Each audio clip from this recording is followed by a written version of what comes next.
नमस्कार दोस्तों, DD red के एक और रिएक्शन वीडियो में आप सभी का स्वागत है। मैं हूं आलोक। तो आज जो वीडियो लेकर आया हूं वो वीडियो है 13 year old boy from Bihar become CEO of 56 startups companies.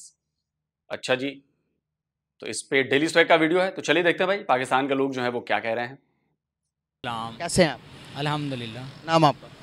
Malik Asad अय्यूब। क्या करते हैं? मैं doctor of optometry final year. Okay, माशाल्लाह यार, ज़बरदस्त डॉक्टर साहब, ज़बरदस्त डॉक्टर साहब। एक सवाल पूछना चाह रहा हूँ आपसे। अभी आपने न्यूज़ सुनी होगी कि एक इंडियन बच्चा है जिसकी उम्र 13 साल है, वो 56 कंपनी स्टार्टअप शुरू करता। 13 साल का बच्चा। पूरी दुनिया के अंदर इस तरह की तारीख नहीं पाई जाती। इस वक्त जो है ना, उसने वो GCSE वाले जो जिसने न्यूटन और आइंस्टाइन का रिकॉर्ड तोड़ा है। तो हमारे मुल्क में बिल्कुल टैलेंट है बड़ा। क्या नाम है उनका? नाम एग्जैक्ट मुझे उनका नाम नहीं याद नहीं आ रहा। उन्होंने कुछ अर्सा पहले नवाज शरीफ साहब से भी उन्होंने मुलाकात की हुई थी। अच्छा, जिन्होंने आइंस्टाइन का रिकॉर्ड तोड़ा है ना, GCSE के जो है ना उसमें एग्ज़ाम में हमने बिल्कुल आपके मुल्क में टैलेंट है। तो अगर इतना हमारे पास टैलेंट है तो एक आधे बच्चे के अलावा, एक आधे स्टूडेंट के अलावा, अगर हम मुझे याद नहीं आ रहा कि किसी पाकिस्तानी ने आइंस्टाइन का रिकॉर्ड तोड़ दिया, वो भी बच्चे ने। किस चीज़ का रिकॉर्ड? मतलब कोई नया फॉर्मूला बना दिया या कोई चीज़, नई थियरी कोई लेकर आ गए? मैंने कोई खबर ऐसी नहीं पढ़ी है, हो सकता है मेरे से मिस हो गई हो। आप लोग बताइएगा भाई कि किस मामले में आइंस्टाइन का रिकॉर्ड तोड़ा है, किस मामले में। एजुकेशन सिस्टम की बात करें तो कौन से मुल्क के ज़्यादा स्ट्रॉन्ग नज़र आती है एजुकेशन सिस्टम आपको? सर एजुकेशन सिस्टम ना, हम खुद हर कंट्री का अपना एजुकेशन सिस्टम है और हर किसी को हम डेवलप जस्ट करने की ज़रूरत है। ठीक है ना। आप जिस तरह से हम डेवलप करते जाएंगे वैसे ही हर मुल्क का इंशाल्लाह एजुकेशन सिस्टम स्ट्रांग होता जाएगा। इसमें नो डाउट कि कोई स्ट्रांग है या कोई वीक है। हमें अपने ऊपर ही फोकस करना है कि हम अगर हमारे अंदर कोई कमी कोताही है तो उसको जस्ट दूर करने के लिए कौन सी कमी कोताही है जिस वजह से हम उसको जो है ना दूर कर कोई अपने मुल्क को डेवलप कर सकते हैं। टैलेंट हर जगह पाया जाता है, हमें ढूंढने की कमी होती है, हम किस वे में उसको ढूंढ सकते हैं। मतलब कि शॉर्टकट में क्या कहेंगे, हमारे पास ज़्यादा टैलेंट है या फिर हिंदुस्तान के पास ज़्यादा टैलेंट है? सर ये है कि टैलेंट हर जगह होता है, सिर्फ ढूंढने की कमी होती है कि हम उस टैलेंट। एजुकेशन सिस्टम हमारा बेहतर है या फिर हिंदुस्तान का बेहतर है? सर देखें ना कि जो एजुकेशन सिस्टम है वो सिर्फ आपको पता है कि जो चाहे नॉन मुस्लिम है या चाहे कोई भी है ना, तो मुसलमानों के एक शुरू से तारीख़ आ रही है। हमें शुरू से जो हमारी साइंस ने भी अगर तरक्की की है वो भी कुरान पाक से उन्होंने तरक्की की है। कुरान पाक का शुरू उनका मतलब यही है कि फ़तदब्बरू का एक लफ्ज़ है कुरान पाक में, बस आप सोच विचार करो। तो इस हिसाब ज़ाहिर होता है कि मुसलमान। ये डॉक्टर हैं, ठीक है, आपको अपने मज़हब को आगे बढ़ाना चाहिए, अपने मज़हब की बातें करनी चाहिए, लेकिन दूसरे लोगों की बातें भी सुननी चाहिए। आपका मज़हब आए 1400 साल हुए हैं, आपसे पहले से यहाँ पे और भी दूसरे धर्म जो है मौजूद रहे हैं। हमारा सनातन धर्म हजारों सालों से आपसे बहुत पहले से मौजूद रहा है यहाँ पे, और आप कहें कि जी साइंस आप कुरान को पढ़कर ही तरक्की की है, तो ये तो कहना गलत होगा ना। कुरान आने से पहले भी साइंस थी। खैर, अपनी अपनी सोच है, लेकिन रियलिटी इससे बदल नहीं जाती है। दुनिया जानती है कि रियलिटी क्या है। अब मैं देख रहा था कि कहीं पे ये भी फैलाया जा रहा है कि चूंकि काबे में मुसलमान चक्कर लगाते हैं इसलिए धरती भी चक्कर लगाती है उस चक्कर में। जिस दिन काबे में मुसलमान चक्कर लगाना बंद कर देंगे धरती उस दिन रुक जाएगी। कुछ ऐसी बातें भी की जाती हैं और कई हजारों लोग हैं जो इस तरह की बातों पर विश्वास करते हैं। तो ये तो अपना रिलीजियस गोल हासिल करने के लिए किया जाता है। साइंस का इससे कोई मतलब नहीं। साइंस एक अलग चीज है, लेकिन अगर आप करना चाहें ठीक है, कोई बात नहीं, आपकी मर्जी है सर। मान जो है ना तरक्की याफ्ता है, लेकिन यह है कि हम थोड़ा सा अपने ऊपर फोकस नहीं कर पा रहे कि हम किस तरह से इसको मज़ीद ग्रो कर सकते हैं। अगर हमारा एजुकेशन सिस्टम इतना ही अच्छा है तो हम डेवलपमेंट की तरफ क्यों नहीं जा रहे? मुल्क पस्ती की तरफ क्यों जा रहे हैं? सर बिल्कुल जा रहे हैं। किधर जा रहे हैं? जाने वाले अगर उस जाने वाली नज़र से देखें तो आप बिल्कुल हम तरक्की की तरफ जा रहे हैं। एक चीज़ का जिक्र करें जिसमें हम तरक्की की तरफ जा रहे हैं। हर तरफ से सर तरक्की कर रही है। हर तरफ की छोड़ें, आप एक चीज़ बता दें। आपके मुल्क में किस चीज़ की कमी पड़ी हुई है? हम चीज़ की बिल्कुल, हमारा मुल्क दौलत से ज़खायर से माला माल है, उसके बाद जो है ना वसाइल से हर चीज़ से माला माल है। अब निकालें, कमी है तो निकल रहे हैं। अब यूटिलाइज पैसों की कमी है। कोई पैसों की कमी नहीं। आपको आपने कभी भूखे सोए हैं? फिर किस आप कभी भूखे सोए हैं? नहीं, रोटी खाकर ही सोना ज़िंदगी है। सर रोटी ज़िंदगी के दो ये सुना, रोटी और अच्छा लाइफस्टाइल। नहीं, खाली रोटी खाना ही मकसद है दुनिया में? रोटी और अच्छा लाइफस्टाइल हमारी जो है ना ज़िंदगी है, ठीक है ना। बाकी आप ज़ख़ीर आमदोज़ी कर कर क्या करेंगे? आप मुझे एक बात बताएं, आप अच्छे लाइफस्टाइल में ठहरे हुए हैं, आप रोटी खा कर सोए रही हैं, तो इससे आपको और क्या चाहिए?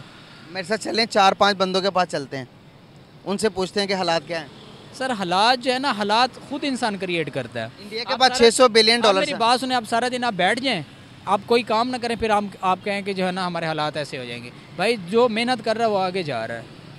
मुल्क में इन्फ्लेशन रेट पता कितना हुआ? ये तो अब हमारा काम नहीं है। 40% इन्फ्लेशन हुआ, तो आप कह रहे हैं कि हालात ठीक है? अल्लाह खैर करेगा, बेहतरी हो जाएगी। इंडिया के अंदर 600 बिलियन डॉलर उनके अपने हैं, आप कह रहे हैं किसी चीज़ की कमी नहीं है मुल्क के अंदर।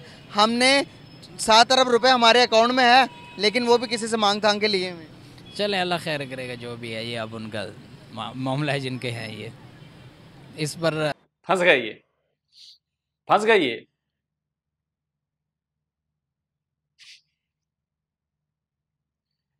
डायरेक्टली 40% प्लस जो है पॉवर्टी हो चुकी है। आटे के लिए लोग मर रहे हैं, खाना नसीब नहीं हो रहा, और आप कह रहे हैं कि जी सबको सब मिल रहा है, और आप डॉक्टर कह रहे हैं अपने आप को। वाह, अब यही तो दिक्कत है, पढ़े लिखे लोग जब ऐसी बातें करते हैं ना, तो उस मुल्क का कोई बचा नहीं सकता। उस मुल्क को जो अपनी गलती ना माने, अपनी कमी ना स्वीकारे, वो ठीक ही नहीं हो सकता। उसको तो लगता है कि सब ठीक है। आप करें हाथ पर हाथ धरकर, बड़े रोजगार होगा तब तो जाके करेंगे, कुछ तो हो। जो 2 वक्त की रोटी नहीं खा पा रहा, वो क्या अपना कोई रोजगार शुरू करेगा? क्या ठेला लगाएगा? वो कहां से लगाएगा? कहां जाके मजदूरी करेगा? कहीं मजदूरी करने के लिए भी तो काम चाहिए ना भाई। कहीं घर बन रहा हो, कहीं सड़क बन रही हो, सरकार कोई योजना चला रही हो कि जाके उसमें काम कर लो तो पैसे मिल जाएंगे। सब कुछ सही चल रहा है पाकिस्तान। अगर सब कुछ सही चल रहा है पाकिस्तान में, तो पाकिस्तान की ऐसी हालत क्यों है? डॉक्टर साहब बता तो दो। कोई कमेंट नहीं है, सॉरी। कोई कमेंट नहीं, चलें। और बहुत ही अच्छे लोग हैं इधर के, बहुत ही अच्छा रिस्पांस मिल रहा है स्कूलों में। और जो प्राइवेट स्कूल हैं, इंग्लिश वगैरह जहाँ पढ़ाते हैं, पढ़ रहे हैं लोग, बहुत ही अच्छा है, बहुत ज़बरदस्त है पाकिस्तान का। और हाँ जी, अब हिंदुस्तान का 13 साल का एक बच्चा है जिसने 56 स्टार्टअप शुरू किए हैं, 56 कंपनियां बनाई हैं। उसके अंदर लोगों को जॉब भी दे रहा है, उसके अंदर लोगों का रोज़गार भी चल रहा है, लोगों को स्कूल में बच्चों को एजुकेट भी कर रहा है। 13 साल का बच्चा 56 कंपनियां बनाई हैं उसने। आप मुझे बताएं कि पाकिस्तान का तालीमी निज़ाम इतना अच्छा होता तो आपका बच्चा भी स्कूल पढ़ता होगा? वो तो बिल्कुल है सर, वो एक मुल्क है, यानी कि उसमें सब कुछ दे रहे हैं। इधर पाकिस्तान के अंदर सिवाय गरीबी, सिवाय मजबूरी, सिवाय बिजली, हर चीज़, आटा महंगा, दाल महंगा, हर चीज़ इधर, रोज़गार, गैस वगैरह, हर चीज़ से लोग तंग हैं। लेकिन तालीम के हिसाब से देखा जाए हमारे पाकिस्तान में सही है। लेकिन जो बेरोज़गारी है, महंगाई की वजह से, हालात की वजह से आवाम बहुत परेशान है, तंग है। क्यों कि उधर का जो है, जितने भी लोग रह रहे हैं उनको हर माशी निज़ाम मिल रहा है, हर चीज़ से हुकूमत उनको दे रही है। और हमारे पाकिस्तान के अंदर कुछ भी नहीं है। वैसे तालीम के लिहाज से तो सही है, लेकिन इधर कुछ भी नहीं मिल रहा, हर आवाम परेशान है, महंगाई की वजह से परेशान है। अब हम देखो, हम भी मज़दूर बंदे हैं, उधर किधर किधर से आता है हम काम करने के लिए, इधर काम नहीं मिलता। और कहाँ से आए हैं आप? हम भावलपुर वाली साइड पर। भावलपुर। देखिए, यही बात मैं कह रहा था। अभी जो इससे पहले वाले भाई साहब थे, उन्होंने क्या कहा? हर चीज है, आप भूखे सो रहे हैं क्या? अभी देखिए, अभी पोल खुल गई। सामने वाला ने कह दिया कि भाई मैं आया यहाँ पे मजदूर हूं, काम ही नहीं मिल रहा। ये है सच्चाई। हैं आप? ठीक। नाम आपका? फयाज। क्या करते हैं? काम करता हूँ, अच्छा, क्या करते हैं काम? स्टोर पे काम करता हूँ। कितनी तालीम है आपकी? तालीम का मतलब कि ये तालीम कितने पढ़े हो? पढ़ा लिखा हुआ नहीं हूँ। तालीम है ही नहीं? नहीं, उर्दू में तालीम पूछा, एजुकेशन तो पूछी नहीं। उर्दू में पूछ रहा हूँ कि आती नहीं, कुछ पढ़ा भी नहीं। अच्छा, अनपढ़ हूँ। कितने एज कितनी है? कम से 18 साल।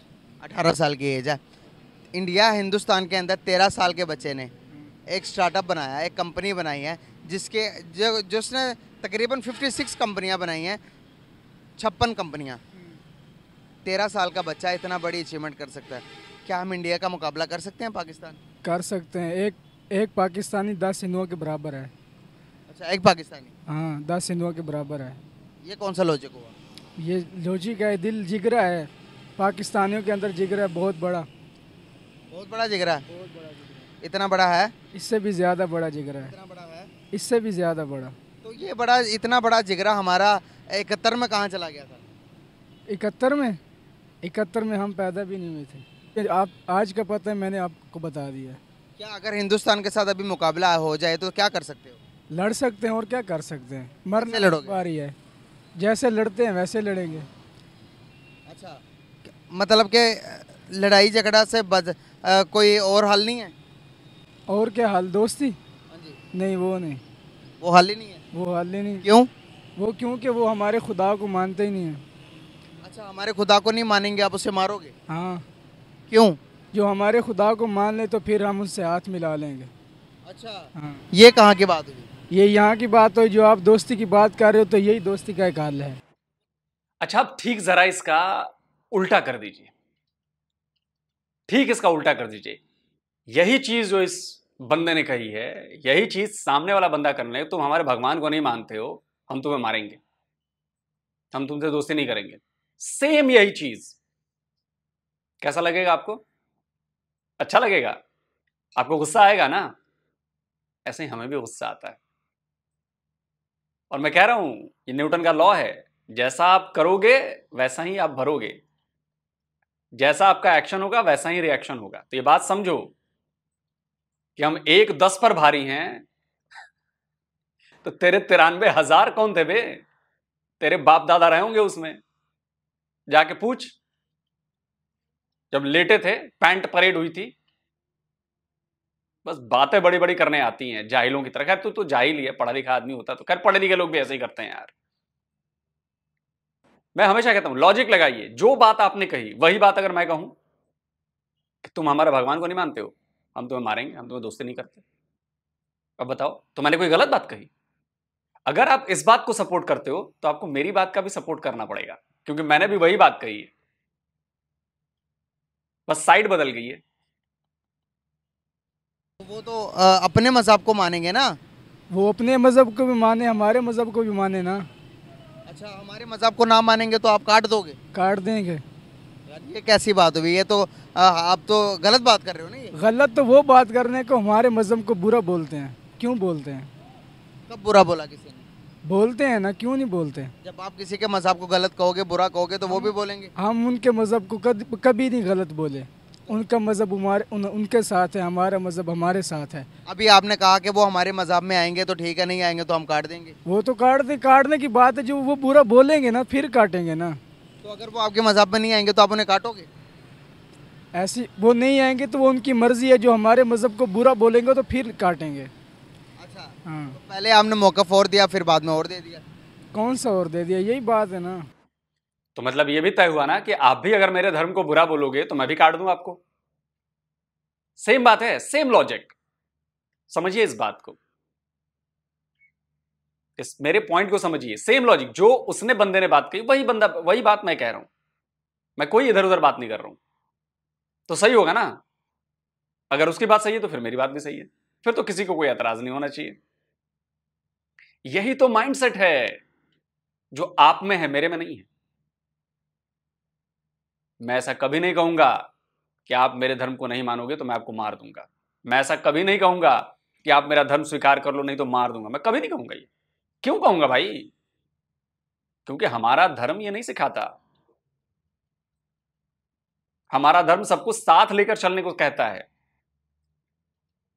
बाकी आप समझिए। मतलब कि दोस्ती की तरफ हमने आना ही नहीं है? आने ही नहीं है, दोस्ती करनी ही नहीं है? करनी नहीं है। क्यों भाई? क्यों नहीं? यही बात है ना कि वो उनका और मज़हब है, हमारा और मज़हब है, ये दोस्ती बनती ही नहीं। यार ये कहाँ से आप सीख के आए हो? ये आप कहाँ से सीख के आए हैं? हाँ जी, आप कहाँ से सीख के आए हैं? मतलब कि मैं क्या सीख के आया हूँ? जो आप पूछ रहे हैं ये कहाँ से सीख कर आए हैं? मतलब कि मैं वही पूछ रहा हूँ जो कि पूछना चाहिए। मैं कहाँ से सीख के आया? क्या मतलब? मैं चाह रहा हूँ कि दुश्मनियाँ ख़त्म हो, दोस्ती पैदा हो। तो आप कर देना, जो दोस्ती होती है तो आप कर दें। आपसे नहीं होती? हमारे से नहीं होती। आप आपने नहीं करनी? नहीं करनी दोस्ती। आप कर लें दोस्ती। आप मुसलमान नहीं हो मुसलमान हूँ तो फिर आप क्यों नहीं करते उनसे दोस्ती? मैं तो कर रहा हूँ दोस्ती। तो कर लो जाके दोस्ती। चाहता हूँ कि भाई- हमसे क्यों पूछ रहे हो? भाई मैं आपसे इसलिए पूछ रहा हूँ, क्यों पूछ रहे हो? क्या दोस्ती नहीं हो सकती? नहीं हो सकती दोस्ती। तुम कर लो, तुम मुसलमान नहीं हो। भाई मैं तो करना चाह रहा हूँ तो दोस्ती। कर लो ना दोस्ती। मैंने नहीं करनी, एक बार कहा था नहीं करनी, नहीं करनी। मेरे भाई गुस्सा क्यों कर रहे हो? गुस्सा नहीं कर रहा हूँ ना यार। गुस्सा कर रहे हो आप, तू गर्म हो रहे बातें बातें में इतना सब कुछ पूछ रहा है, क्यों पूछ रहा है? एक बात कह दी ना कि नहीं करनी, तो आपने कहा ठीक है नहीं करनी। आगे बात हो। नहीं करने के पीछे कोई वजह होती है ना मेरी वो आपको वजह बताई नहीं है। जान। अगर मैं बार बार पूछूंगा आप मुझे मारने लगोगे, क्यों मारूंगा मैं आपको? तो आप गुस्सा कर रहे हो उसका गुस्सा ये नहीं कर रहा हूँ आपसे, गुस्सा इसलिए नहीं हो रहा हूँ कि आप बार बार वही बात पूछे जा रहे हैं। क्यों पूछे जा रहे हैं? एक बात कह दिया कि नहीं करनी तो नहीं करनी। मैं चाह रहा हूँ कि जो नफरतें हैं नफरतें खत्म हो जाए मेरे यार प्यारे ये पाकिस्तान में भी नहीं नफरत खत्म होती, हिंदुओं में भी नफरत नहीं खत्म होती, नफरत किसी में भी नहीं खत्म होती है। भाई। क्यों नहीं खत्म होगी? ये तो बहुत ये पता नहीं क्यों नहीं खत्म होगी, ये मुझको थोड़ी ना पता है। ये मेरे दिल को मुझको पता है ना कि क्या है, उस तेरे दिल को तुझको पता है, इसलिए हर किसी को अपना अपना पता है। मतलब कि मोहब्बत तो कहीं अगर देखो आज हमारी सुलह हो जाती है, आज हमारे तल्लुकात मुसलमान ममालिकों के साथ अच्छे हैं, है या नहीं है? किसी के अच्छे हैं, किसी के बुरे हैं। तो कौन से मुल्क के साथ बहुत अच्छे हैं हमारे, चाइना के अलावा? चाइना के अलावा किसी के साथ अच्छे नहीं है? सऊदी अरेबिया के साथ हाँ अच्छे हैं उनके साथ? हाँ। चलें भाई, बहुत शुक्रिया आपका, thank you so much. Confuse हो गए हो यार, नहीं यार, हैं? वालेकुम अस्सलाम। कैसे हैं आप? अल्लाह का शुक्र। नाम आपका? अबू हुरैरा। क्या करते हैं? पढ़ता हूँ। अच्छा, एज क्या है आपकी? एज 17। 17 है। आपको मैं एक न्यूज़ देता जाऊँ, हिंदुस्तान का एक बच्चा है छोटा सा, 13 साल का बच्चा है, उसने 56 कंपनीज का स्टार्टअप शुरू किया है। क्या हमारे इधर उस किस्म की तालीम है? आप क्या जानते हैं तालीम के बारे में? हमारी तालीमी निज़ाम ज़्यादा अच्छा है या फिर उनका? यार तालीम की बात करें तो इधर जो है वो सिर्फ थ्योरी पे ज़्यादा फोकस किया जाता है, आपको प्रैक्टिकल वर्क में ज़्यादा नहीं घुसेड़ा जाता है, यहाँ फिर इन्वॉल्व किया जाता है। और क्या कहते हैं कि नंबर की दौड़ लगी हुई है। अगर मेरे अब खुद FSC में कम नंबर आए तो मेरे घर वाले मुझे ऐसे ट्रीट करें जैसे मैं उनका बेटा ही नहीं हूँ, सिर्फ क्यों नंबर की वजह से। अगर नंबर मेरे थोड़े ज़्यादा आए होते तो क्या होता है, उनकी सेल्फ रिस्पेक्ट थोड़ी सी बढ़ जाती ख़ानदान के अंदर। ये सोच जो है ना, ये सोच को चेंज करने की ज़रूरत है कि मतलब आपको अपने लोगों के जहनों में डालना होगा कि नंबर ही सब कुछ नहीं है।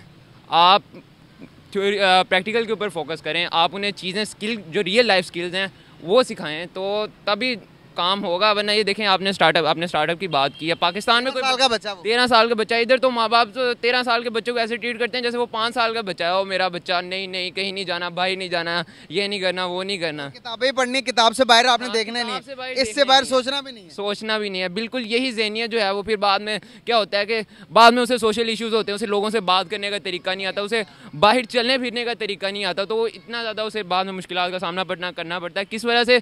ये सिर्फ हमारे एजुकेशनल सिस्टम की वजह से। एजुकेशनल फेलियर्स हैं, जी, ठीक करना पड़ेगा। ठीक करना पड़ेगा। मैं तो कहता हूँ चेंज कर दो सारा, मतलब जैसे अब रोड में होता है, आप प्रैक्टिकल वर्क पे ज़्यादा फोकस करो, थ्योरी 30% रख दो, प्रैक्टिकल 70% रखो। तो क्या कहेंगे कि एक फॉर एग्जांपल कि अभी इस बच्चे का कहना यह है कि मेरे पेरेंट्स ने मुझे आज तक नहीं कहा कि भाई किताबें पढ़ो पढ़ो पढ़ो, वो कहते हैं कि भाई जिधर आपकी स्ट्रेंथ ज़्यादा है, जो चीज़ आप करना चाहते हो वो करो, पैशन है जिसके लिए आप बने हो आप वो करो। अगर ये पेरेंट्स के जहन में हम ये सोच डाल देते हैं तो मेरे ख्याल से तकरीबन पाकिस्तान के 90% मसले हल हो जाएंगे। क्योंकि एक बच्चा है, यूथ है, हमारी ज़्यादातर पॉपुलेशन क्या है, यूथ की परसेंटेज है। तो यूथ के जहन में जब ये बात चली जाएगी, वो फिर अपने इंटरेस्ट के ऊपर काम करेगा, और इंटरेस्ट के ऊपर जब काम करेगा तो उसका दिल करेगा, और फिर वो उसके अंदर नाम कमाएगा। आपने देखा होगा, मतलब जो भी बंदा अपने पैशन के ऊपर काम करता है वो ज़्यादा सक्सेसफुल होता है।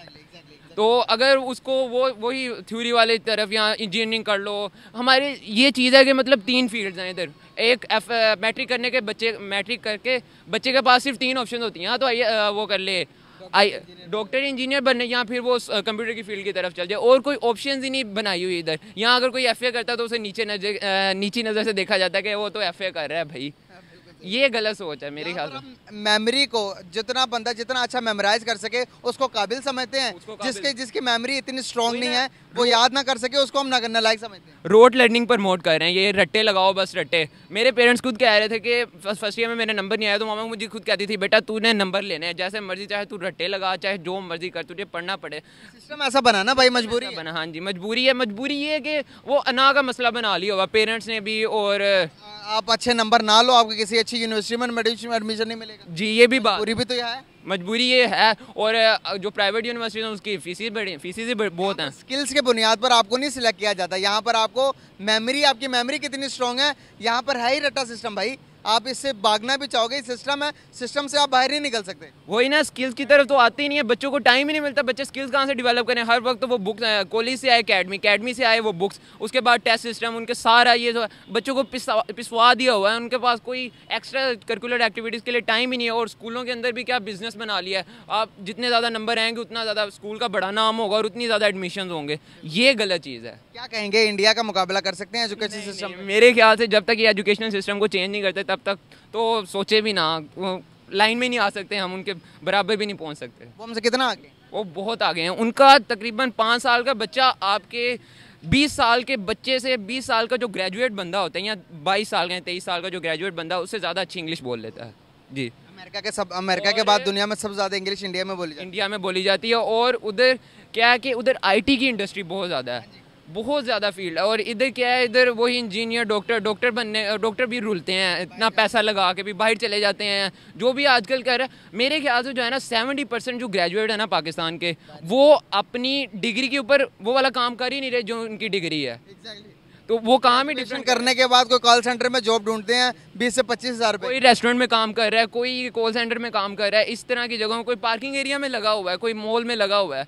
तो वो उन्हें ना जॉब मिल रही है। और वैसे भी मेरे ख्याल से अगर सही अपॉर्चुनिटीज़ मिले ना, जैसे बाहर वाले मुल्कों में होता है कि आपको वो लोन वगैरह देते हैं, स्टूडेंट स्टार्टअप्स के लिए आपको लोन मिलते हैं। यहाँ कोई इंडिया में देते नहीं। हाँ जी, यहाँ हम स्टार्टअप के लिए पहुँच रहे हैं तो वो कहेंगे अपनी जायदाद दिखाओ। यहाँ तो अकाउंट भी आपका तब भी खोला जाता है जब आप कोई जॉब कर रहे हो। अगर बंदे के पास जॉब नहीं है तो वो अकाउंट कहाँ से खोले? सही बात है। फ्रीलांसर के लिए यहाँ पर अकाउंट खुलवाना भी ऐसे है कि जैसे जहाज जंग करना है। जी, यही बात है। तो हालात कैसे बेहतर होगा? हालात मेरे ख्याल से जब तक लोगों की सोच नहीं ना बदली जाएगी तब तक हालात बेहतर नहीं होंगे। जब तक आपके माइंड में ये चीज़ डाल नहीं दी जाएगी कि आप स्किल्स के ऊपर ज़्यादा फोकस करो और पढ़ाई रट्टों की तरफ कम जाओ और अपने जो पैशन है आप उसको फॉलो करो, तब तक नहीं कुछ हो सकता है। मतलब सोच बदलो मुल्क बदलो। सोच बदलो मुल्क बदलो, मेरी तो यही सोच है। बहुत शुक्रिया आपका, thank you so much, very nice talk with you, बहुत ज़बरदस्त यार। चलिए दोस्तों, वीडियो खत्म हो गया। तो देखिए, एक बात से तो मैं थोड़ा इत्तेफाक नहीं रखता कि 5 साल का बच्चा भी अंग्रेजी में बात करता है तो बहुत बड़ी अचीवमेंट होगी। नहीं, ये कोई बड़ी अचीवमेंट नहीं है। अंग्रेजी एक दूसरे लैंग्वेज की तरह है जैसे बाकी लैंग्वेजेस हैं। हाँ, अंग्रेजी का फायदा यह है कि एक कॉमन लैंग्वेज है पूरे दुनिया की, तो उससे आपको जानने का, समझने का, एक दूसरे को कम्युनिकेट करने का, एक दूसरे को अपने विचार बताने का, अपनी सोच बताने का मौका मिल जाता है और उनसे ये सारी चीजें भी लेने का मौका मिल जाता है, सीखने का मौका मिल जाता है। इंटेलिजेंस का इंग्लिश से कोई नाता नहीं है। इंग्लिश जस्ट एक दूसरी भाषा है। इंटेलिजेंस आपकी यहां पर है, आपकी सोच पर है, आपके माइंडसेट पर है। और माइंडसेट से याद है, जब तक आप अपना रेडिकलाइज्ड माइंडसेट नहीं बदलोगे, जब तक आप अपने बच्चों के जहन में नफरतें भरना बंद नहीं करोगे जो स्कूलों में टेक्स्ट बुक्स में भरी जाती है, तब तक आपके यहां हालात नहीं सुधर सकते। वो जो एक था वो 18-19 साल का, नफरत क्यों है उसे पता ही नहीं है। उसे यही बताया गया कि हिंदू काफिर हैं, एक मुसलमान 10 काफिरों पर, हिंदुओं पर भारी है, तुम उनसे बेहतर हो, वो दोस्ती के काबिल नहीं है। ये चीजें, ये नफरत भरी गई है, आपकी सोसाइटी ने भरी है, आपके स्कूलों ने भरी है, आपके कॉलेजेस ने भरी है, आपकी सरकारों ने भरा है। तो नफरत याद रखिए, नफरत दूसरों को नहीं मारती, जो पाले रखता है उसी को मारती है, उसी को खत्म करती है। और पूरे पाकिस्तान में नफरती लोगों की संख्या बहुत ज्यादा है, इसीलिए पाकिस्तान मर रहा है। तो अगर अपने पाकिस्तान को मरने से बचाना है तो सबसे पहले ये नफरत दूर करो। नफरत हटाओगे, 3-4 पीढ़ियों से नफरत हटाओगे, तब जाकर शायद 5वीं पीढ़ी आपकी थोड़ी सक्सेसफुल हो पाएगी, तब आपका देश आगे बढ़ पाएगा। सोचिए, 5th जनरेशन में अभी जाके काम करना शुरू करोगे तो 5वीं जनरेशन आपकी सही आएगी। लेकिन मुझे लगता है कि पाकिस्तान में ऐसे काम होंगे, क्योंकि पाकिस्तान में सियासत हो, वोट हो, रिलीजन हो, ये सब नफरत के बेस पर ही इसको सपोर्ट किया जाता है और उसका असर दिख रहा है हमें। रही बात 13 साल के बच्चे की, हमारे देश में ऐसे बच्चों की, टैलेंटेड बच्चों की कमी नहीं है। मुझे याद है कि एक स्पेस की स्टार्टअप कंपनी है और जो उसके फाउंडर हैं वो एक मुसलमान लड़का है, को फाउंडर, और बहुत ही यंग एज का लड़का है। तो टैलेंट असल ये है, सोच असल ये है, उसके लिए आपको अपॉर्चुनिटीज की जरूरत नहीं पड़ती। पिक्सल करके, पिक्सल स्पेस, अगर ऐसा करते कि भाई किसी अपॉर्चुनिटी का वेट करते, सपोर्ट का वेट करते, तो आज हमारे देश में 120 से ज्यादा यूनिकॉर्न कंपनीज नहीं होती। पाकिस्तान में एक भी यूनिकॉर्न कंपनीज नहीं है। आज हम दुनिया में तीसरे नंबर पर हैं यूनिकॉर्न कंपनीज प्रोड्यूस करने के मामले में। आगे और ज्यादा इसकी रफ्तार बढ़ने वाली यूनिकॉर्न कंपनीज की, आने वाले सालों में 100, 125 और हो जाएंगे। ऐसा क्यों हो रहा है? क्योंकि हमारी यूथ इनोवेट कर रही है, एक्सप्लोर कर रही है। अभी आप देखिए आईआईटी मद्रास, वहां के बच्चों ने हाइपरलूप ट्रेन, जो फ्यूचर की ट्रेन है कह लें या फ्यूचर ट्रांसपोर्टेशन सिस्टम है, वो बना लिया, जो मैग्नेटिक वेव्स पे लेविटेट होकर चलेगी। तो बना लिया, प्रोटोटाइप बना लिया, सक्सेसफुल हो गए, पूरी दुनिया में वो वायरल हो रहे हैं। इसके पहले आईआईटी मद्रास के बच्चों ने 5G टेक्नोलॉजी अपनी स्वदेशी बना ली। हमें किसी और के ऊपर डिपेंड नहीं होना पड़ेगा। यह है टैलेंट। लेकिन पाकिस्तान के लोग बस ये कहते थकते हैं हमारे पास टैलेंट की कमी नहीं है, टैलेंट बहुत है, टैलेंट बहुत है। दिखता नहीं। आज 76 ईयर में टैलेंट नहीं दिखा है। और पता नहीं वो कौन सा है जिसने आइंस्टाइन का कौन सा रिकॉर्ड तोड़ा है, आई डोंट नो। आप लोग बताइएगा मुझे। अब ये मत कह दीजिएगा कि आइंस्टाइन के आईक्यू का रिकॉर्ड तोड़ दिया, क्योंकि आइंस्टाइन ने कभी आईक्यू का टेस्ट नहीं दिया था, ये याद रखिए। आइंस्टाइन ने कभी भी आईक्यू टेस्ट नहीं दिया था, उनका कोई स्कोर नहीं है आईक्यू में। तो जो भी अगर कहे कि आइंस्टाइन के आईक्यू का, आइंस्टाइन से बड़ा आईक्यू है, तो वो झूठ बोल रहा है, क्योंकि आइंस्टाइन ने कभी आईक्यू का टेस्ट दिया ही नहीं। आप लोग कमेंट में क्या कहते हैं जरूर बताइए। जल्दी मिलता हूं एक और नए वीडियो के साथ। नमस्कार, जय हिंद।